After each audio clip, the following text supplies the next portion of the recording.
ये बाइक मेरे पास आई है स्प्लेंडर प्लस BSS की बाइक आई है। और इस बाइक में करंट ना आए या फ्यूल पंप मोटर ना चले या बाइक स्टार्ट ना हो तो इसकी वायरिंग को प्रॉपर कैसे चेकआउट करना है मल्टीमीटर से। तो इस बाइक में कुछ भी प्रॉब्लम नहीं है, ये मेरी बाइक प्रॉपर सही है। तो इस बाइक को मैं पहले पूरी ओपन कर लेता हूँ, मेरी बात समझने की कोशिश करें। तो इस बाइक को मैं ओपन कर लिया है क्योंकि वीडियो बहुत लंबी हो जाती है। तो आपके पास कोई भी स्प्लेंडर प्लस BSS की बाइक आती है और बाई चांस इस बाइक में करंट ना आए तो इसको जब करंट ना आए तो सबसे पहले इधर से चेकआउट करना है, प्लग कैप ओपन कर लेना है। और वो प्लग कैप इसको ओपन करने के बाद इसमें ये चेकआउट करना है किक अप्लाई करके या सेल्फ अप्लाई करके करंट आता है कि नहीं। अगर करंट आ रहा है तो ये प्लग कैप इसमें अटैच कर लेना है और इसमें प्लग अटैच करके ये चेकआउट करना है मेरा प्लग सही है कि नहीं। तो ये बाइक में प्रॉपर करंट आ रहा है। अगर बाई चांस आपके पास कोई भी BSS की बाइक आती है और करंट ना आए तो कहाँ से चेकआउट करना है, मेरी बात समझने की कोशिश करें। जब करंट ना आए तो पिकअप कॉइल को चेकआउट करना है। तो ये पिकअप कॉइल इधर मैग्नेट के अंदर जो बहुत सारे सॉकेट वगैरह अटैच रहते हैं, जो मेरा पिकअप कॉइल का सॉकेट होता है उसका सॉकेट मैं ओपन कर लेता हूँ। तो उसका सॉकेट ओपन कर लेना है। और बिना मैग्नेट खोले कैसे पता करें कि मेरा पिकअप कॉइल सही है कि ख़राब है। तो आपके पास मल्टीमीटर होना चाहिए। और मल्टीमीटर को कहाँ सेट करना है, मल्टीमीटर को इधर सेट कर लेना है 200 ओम पे। और इसकी पिकअप कॉइल की रीडिंग करना आना चाहिए 50 से लेके 200 के बीच में रीडिंग आना चाहिए। तो मैं मल्टीमीटर को 200 ओम पे सेट करने के बाद मल्टीमीटर के दोनों नीडल इसमें अटैच कर लेता हूँ पिकअप कॉइल के सॉकेट में। तो इसमें रीडिंग करना आ रहा है 134.6। 50 से लेके 200 के बीच में रीडिंग आ रहा तो फिर मेरा पिकअप कॉइल की रीडिंग प्रॉपर सही माना जाता है। तो इसकी रीडिंग थोड़ा ऊपर नीचे होता रहता है क्योंकि मैं कई गाड़ियों को चेकआउट किया है। अगर इतना रीडिंग आ रहा तो फिर मेरा पिकअप कॉइल सही है। 50 से लेके 200 के बीच में रीडिंग आना चाहिए क्योंकि मैं कई गाड़ियों को चेकआउट किया है। अब इसमें पिकअप कॉइल भी मेरा सही है फिर भी बाइक में करंट नहीं आता तो फिर क्या चीज़ चेकआउट करेंगे, फिर ये चीज़ चेकआउट करेंगे इसका ECU के पार वोल्टेज की सप्लाई आ रही कि नहीं वो चेकआउट करना है। और फिर ECU आउट फुल वोल्टेज भेज रहा है वो कैसे चेकआउट करना है। तो पहले इसका सॉकेट में ओपन कर लेता हूँ, सीरियल बाय सीरियल नंबर से चेकआउट करना है। तो ये क्लिप दबा के इसको अपनी ओर खींचना है। तो इसको मैं खींच लेता हूँ। तो इस सॉकेट को ओपन करने के बाद ये ECU के सॉकेट में बहुत सारे वायर अटैच रहते हैं। अब ये कैसे पता करें कि मेरा ECU ख़राब है या वायरिंग से प्रॉब्लम है, इसको कैसे पता करेंगे। तो सबसे पहले ये चेकआउट कर लेना है जो मेरा रेड प्लस ब्लैक वायर होता है, ये एक मेन वायर होता है। मेरी बात समझने की कोशिश करें, रेड प्लस ब्लैक वायर ये वाला, इसमें 12 वोल्ट की सप्लाई आना चाहिए। और ये वायर आता कहाँ से है, ये वायर आता है बैटरी और फ्यूज बॉक्स से आता है। तो मल्टीमीटर से चेकआउट कर लेते हैं। तो मल्टीमीटर को 20 वोल्ट पे सेट कर लेना है।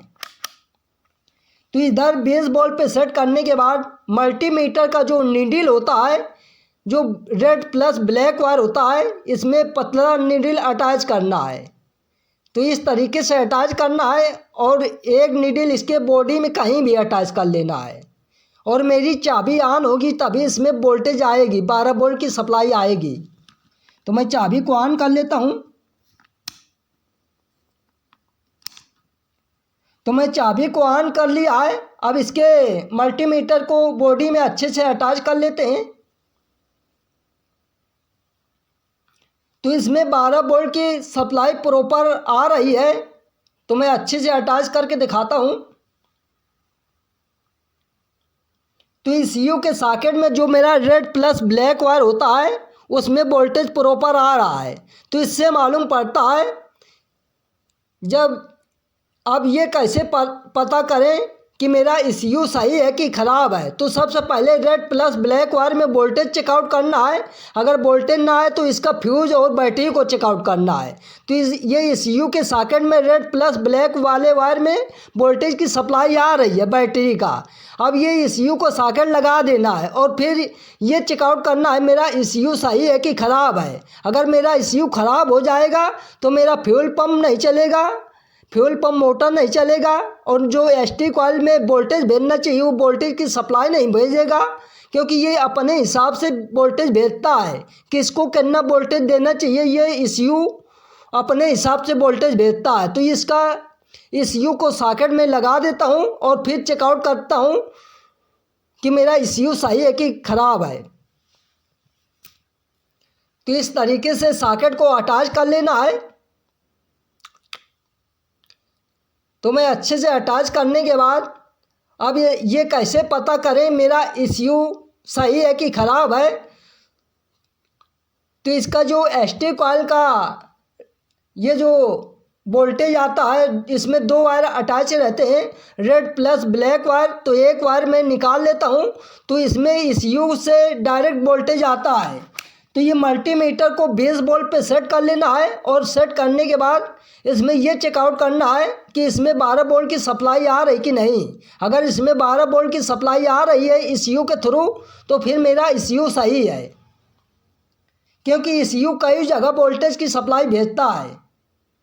तो इसमें रेड और ब्लैक वायर में इसमें 12 वोल्ट की सप्लाई आ रही है ST कॉइल में, और फिर भी बाइक में करंट नहीं आता है। तो ये चेकआउट करना है, क्योंकि ये जो अर्थ का वायर होता है, ST कॉइल में 2 वायर अटैच रहते हैं, तो ये ECU सेंस करता है ST कॉइल को, तभी इस बाइक में करंट आता है। तो ये कैसे चेकआउट करना है बिना वायरिंग काटे कि ये मेरा अर्थ का वायर प्रॉपर सही है कि ख़राब है। तो मल्टीमीटर से चेकआउट करना है, और मल्टीमीटर को कहाँ सेट करना है, मल्टीमीटर को बीम मोड में सेट कर लेना है। तो मल्टीमीटर को मैं बीम मोड में सेट कर लिया है। अब मल्टीमीटर का जो रेड वायर होता है ऐसे लगाते हैं तो बीप का साउंड आ रहा है। तो इसी तरीके से अब ये चेकआउट करना है मेरी वायरिंग प्रॉपर सही है कि नहीं। तो ये मल्टीमीटर का जो रेड वायर होता है इसमें अटैच करना है, और मल्टीमीटर का एक वायर ECU के सॉकेट में अटैच करना है, जो मेरा सेम वायर होता है। जो यही वायर इधर मैं अटैच कर लेता हूँ, और अटैच करने के बाद इसमें बीप का साउंड आना चाहिए। तो इसमें बीप का साउंड प्रॉपर आ रहा है, तो इससे समझ में आता है ये मेरी वायरिंग प्रॉपर सही है। अगर बीप का साउंड ना आए तो फिर इसकी वायरिंग को चेकआउट करना है। तो इसी तरीके से इसकी वायरिंग को चेकआउट करना है, क्योंकि अगर मेरा ECU ख़राब हो जाएगा तो ये ECU के ST कॉइल के पास वोल्टेज की सप्लाई नहीं भेज पाएगा, और ना फ्यूल पंप मोटर चलेगा, और जो इलेक्ट्रॉनिक कार्बोरेटर में साइलेंसर वगैरह अटैच रहते हैं उसके पास भी वोल्टेज की सप्लाई नहीं आएगी अगर मेरा ECU ख़राब हो जाएगा। तो मेरी बात समझने की कोशिश करें। अब ये कैसे पता करें कि मेरा ST कॉइल सही है कि ख़राब है। तो ये मल्टीमीटर को इधर ST कॉइल को चेक करने खातिर मल्टीमीटर को कैसे कहाँ पे सेट करना है। तो ये मल्टीमीटर को इधर सेट कर लेना है 200 ओम पे ST। तो मैं मल्टीमीटर को इधर 200 ओम पे सेट कर लिया है। अब ये चेकआउट करने है जो ST कॉइल के एक अर्थ का और एक ब्लैक प्लस रेड वायर होता है इसमें अटैच करना है, और इसमें रीडिंग करना आ रहा है 2.4 इस तरीके से रीडिंग आ रहा, तो फिर मेरा ST कॉइल सही माना जाता है। अगर इतना इधर तक वोल्टेज आ रहा है, करंट ना है, तो फिर मेरा ST कॉइल ख़राब हो जाता है। मेरी बात समझने की कोशिश करें, तो इधर भी इस तरीके से भी चेकआउट कर सकते हैं। तो ये मेरा ST कॉइल सही है। तो जब भी आपके पास कोई भी स्प्लेंडर प्लस BS की बाइक आती है तो इसी तरीके से इसकी वायरिंग को प्रॉपर चेकआउट कर लेना है।